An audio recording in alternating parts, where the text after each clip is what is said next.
tey les Sénégalais waruñu jóg di wax di daw naan dañuy daw pour ñi yàq ak ñi jaxase ak ñiy fitnaal danoo war a daw bokk ci ñiy defar kon daw wuti bennoo moo xew daw bennoo pour defar Sénégal moo xew te loolu docteur comprendre na ko te wax na ko situation géopolitique bi ci sous-région bi jar na tax képp koo xamante ni am nga xel tuuti boo xam ne yaa ngi koy bàyyi ci li xew ci jamono ji parce que nit mën na am xelam moo xam da ko yemale ci biir këram donc bàyyi xel waa këram donc bàyyi xelam waa quartier donc waaye ku dem ba yàlla may la ngay bàyyi xel li xew ci jamono ak li xew ci kii da nga xam ni daw wuti bennoo bi nga xam day defar Sénégal pour stabilité mooy jox loolu la docteur wax te wax na ko ci que nee na gars yi dañoo gaaw ci vaar et kii nag kee mënu koo vaar ndax kii keroog bi ñuy dem di ndogu bi président den invité ca palais ba dama ko respecté il a été discret moo fa nekkoon dani suñ la invité nga dem kilifa réew mi su la wooloo pour nga ñëw fekk ndogu da ngay dem nga ànd parce que ndogu mënu koo rëy ndax ay kilifa diine dañ koy woo muy dem kon bu mu ko wooloo rek day dem te yàlla def na ba mu demee dafa discret te pourtant doomu Cees yëpp fa nekkoon la mu waxtaan ak man rek loolu mooy wan xam ni kii li mu wax fii moom la waxoon foofu keroog mënoon na faa génn daal ni maa nga fa woon maa nga defoon lii wala maag président nii wala maag déedéet dafa dal te li ma gën a neex ci moom muy Cees kilifa yi si nekk da leen a jox cër ba bu nu waxtaan ak ñoom kilifa yi xam nan xëy na bu ñu déggee kàddu gii dinañ xam ni ku leen jox cër la ma di ko teem parce que damay diisoog moom kilifa réew mi kii da koo jox cër kilifa diine yi daf leen a jox cër kon li jaadu mooy docteur mii ñu ànd ak moom ni mu defee ni mu waxee ànd mais ànd ak moom dafa jaadu waxuma la mu ànd ak bennoo de mais bennoo moo war a ànd ak docteur ndax docteur li muy def ak keneen di ko def loolu la Sénégal soxla kon mënumaa wax leneen lu kawe li mu wax dama doon tënk rek di seede di leen waxal jëmm ji di wax waa Thiès nag kii lim leen woo nañ ko ci wuy si mooy am majorité ci élection législative Benno Bokk Yaakaar ñu kii ko woo na ay mbokkam woo na ay xaritam woo na ay am di jàmmam woo na néew gu doole gi mu yaakaar ni bu Bennoo amee ndam ak xale yi wutal leen xëy wutal leen doon rectifier li nga xam ne ñoom jàpp nañ ñu doxul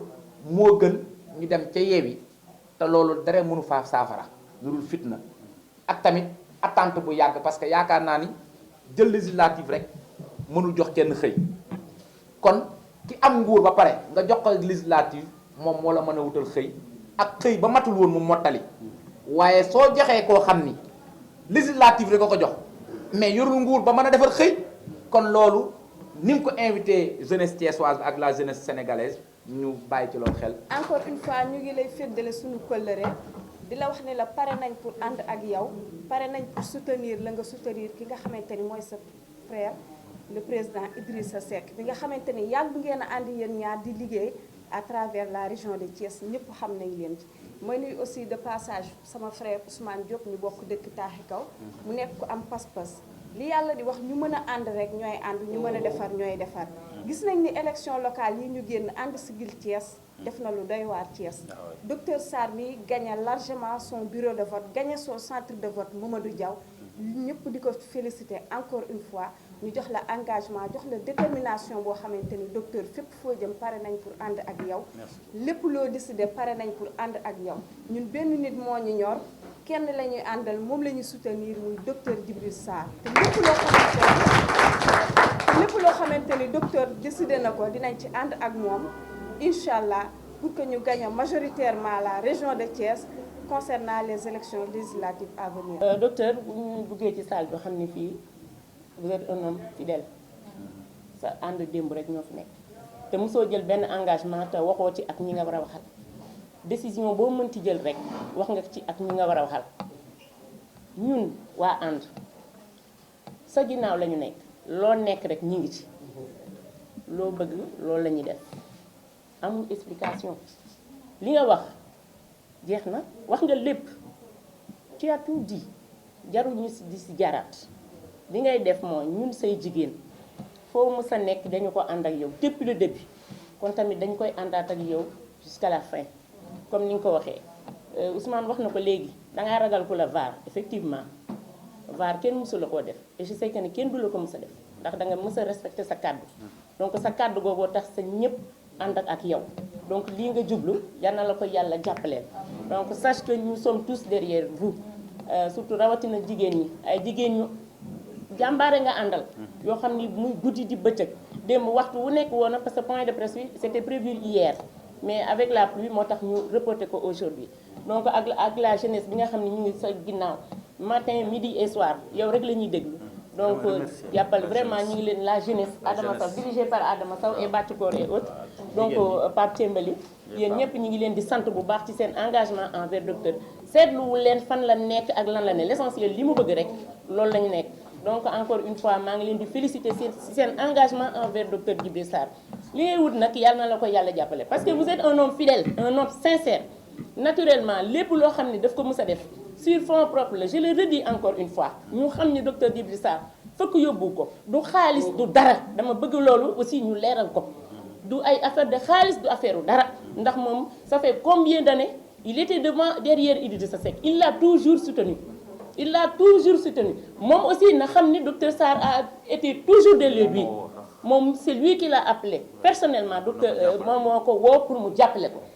mu xam ni moom it ba ngay sàmm kóllëre démb moo tax it mu fas yéene àndaat ak moom pour ñu jàppale le président Macky Sall donc ñu ngi lay ñaanal lépp loo ci sumb yàlla sottalal la ko ndax yaakaar gi waa Thiès am ci yow particulièrement la commune de Thiès Ouest am nañ ci yaakaar am nga ci taxawaay donc yal na la yàlla jàppale di féliciter waat encore ñëpp di gërëm ñëpp ci kàddu yi fi jib yëpp maa ngi leen di santaat bu baax di leen gërëm jërë ngeen jëf. point de presse bi dafa ñëw dans un contexte préélectoral très particulier maanaam dañu jëm ci élection législative yi nga xam ni Thiès dafa war a wane boppam ci élection yi ñu jëm ñëpp xam nañu loolu parce que ku ne xam nañu génn nañ ci élection locale yi te ñëpp xam nañu gis nañu nu mu demee donc élection yi ni bi mu jotee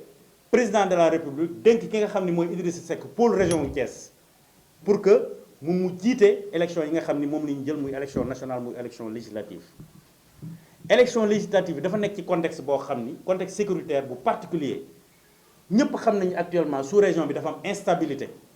gis ngeen dëkk yu mel ni Guinée gis ngeen dëkk yu mel ni Mali gis ngeen dëkk yu mel ni Burkina Faso instabilité bu fa am ak insécurité bu fa am ñun Sénégal ñu nekk ci biir dëkk yooyu donc ñun lépp lu ñu mën a def rek war nañu moytu insécurité boobu ak instabilité boobu dugg suñu réew pour cela nag on ne peut pas s'aventurer taxaw fii ci Sénégal di wax ay affaire cohabitation je pense que Sénégal tollaguñu foo xam ni dinañ mën a def une cohabitation yi même dans les pays développés sax gis ngeen problème yi mu fay engendrer donc ñun Sénégal contexte bi ñu nekk def naa waruñu wax sax cohabitation bi ci contexte boobu le mouvement Alliance pour une nouvelle pour une nouvelle direction ànd que je dirige ak man ñi ma àndal ñoo décidé ci contexte bi ñu ànd ak la coalition Benno Bokk Yaakaar ànd ak le président Idrissa Seck bi nga xam ni moom la Macky Sall dénk pôle bi nga xam ni mooy pôle région de Thiès pour que ñu am une grande victoire pour la commune de Thiès et pour le département de Thiès. parce que gis nañu élection yi Macky Sall président de la République war na am une majorité écrasante pour éviter la cohabitation donc je dis mais bien encore sur ces élections législatives yi pour ñëpp xam nañu élection yii laa wax ñun dañu décider ànd ak la coalition Benno Bokk Yaakaar pour éviter l'instabilité l'insécurité dans ce pays parce que cohabitation baaxul. Vous savez que dans un an on va exploiter le pétrole et le gaz imaginez le Sénégal tey war a exploiter le pétrole et le gaz en 2023 mu ñu fekk ci dans un contexte de cohabitation je pense que defe naa loolu bu amee rek war nañ ko mën a moytu loolu moo tax ñun ñu def ñu teer suñuy këral li ñuy def ni metti na trop ñu teer suñuy lépp teer suñuy ambition teer ku nekk xam na ni man docteur Sarr ànduma ak mouvance présidentielle ànduma ak Macky Sall mais dama jël mbir mi teg ko au-dessus de Macky Sall teg ko au-dessus de moi-même de ma propre personne teg ko au-dessus même de Macky Sall mais muy affaire réew mi affaire Sénégal la affaire sécurité Sénégal la affaire stabilité Sénégal la moo tax ñu décider ànd ak la mouvance présidentielle pour que vraiment cohabitation mën a am Macky Sall pôle présidentiel bi mën a gagner largement pour que ñu jox ko majorité mu mën a diriger pour que cohabitation mën a am looloo tax mouvement ànd décider ànd ak la mouvance présidentielle pour ces élections législatives je dis bien pour ces élections législatives parce que léegi boo waxee rek ñu ne dañ lay vaar mën nañ dem ba ci kanam ñu naan ah docteur Sarr moo fi waxoon lii ma jël beneen position ñu ne moo fi waxoon ni diw lay àndal élection yii laa wax élection législative ñun mouvement ànd dañoo ànd ak coalition bi ànd ak mouvance présidentielle pour jox la mouvance présidentielle une majorité écrasante pour que mu mën a am majorité pour mën a gouverner pour mën a dugg dans l'ère du pétrole l'ère d'exploitation du pétrole et du gaz pour que Sénégal mën a am stabilité yeeg 2023 2024 donc loolu moom moo taxoon ñun mouvement ànd comme ni ma ko waxee en français ñu jël décision ànd ak la mouvance présidentielle parce que actuellement réew mi dafa soxla stabilité dafa soxla paix dafa soxla sécurité soxlawuñu xiiroo ak ŋaayoo loolu day tax ñu dellu gannaaw gis nañu réew yu bëri yoo xam ne pétrole dafa feeñ ak gaz fu mu mujjee tasaaroo ñu jaxase ñu ñun suñu biir ba ñu xuloo ba ñu rayante les puissances étrangères ñëw tey ñëw après ndax ñu diviser ñu exploiter le pétrole et le gaz ba pare jël lépp yóbbu ko seen réew loolu moo tax ñun actuellement dans ce contexte là ñun Sénégal dañu war a nekk benn gunge la mouvance présidentielle parce que tamit président Macky Sall 16 mois moo ko fi dese pour mu gouverner je pense que 16 mois war nañ ko mën a accompagner pour mu terminer lépp li nga xam ne moom la fi commencé woon ba élection présidentielle 2024 di jot bu boobaa ñu xool ñun fan la ñuy dem donc loolu moo doon tey li sababoon point de presse bi ñu doon def loolu laa bëggoon mettre à la disposition de la presse pour que ngeen wasaare ko di wax ni mouvement Alliance pour une nouvelle direction bi nga xam ne man maa koy diriger docteur Sarr décidé nañu ci élection yi ànd ak la mouvance présidentielle pour jox la mouvance présidentielle jox le président Macky Sall une très grande majorité ici au niveau du département de Thiès au niveau de la commune de Thiès pour que mu mën a gouverner dans la stabilité dans la sécurité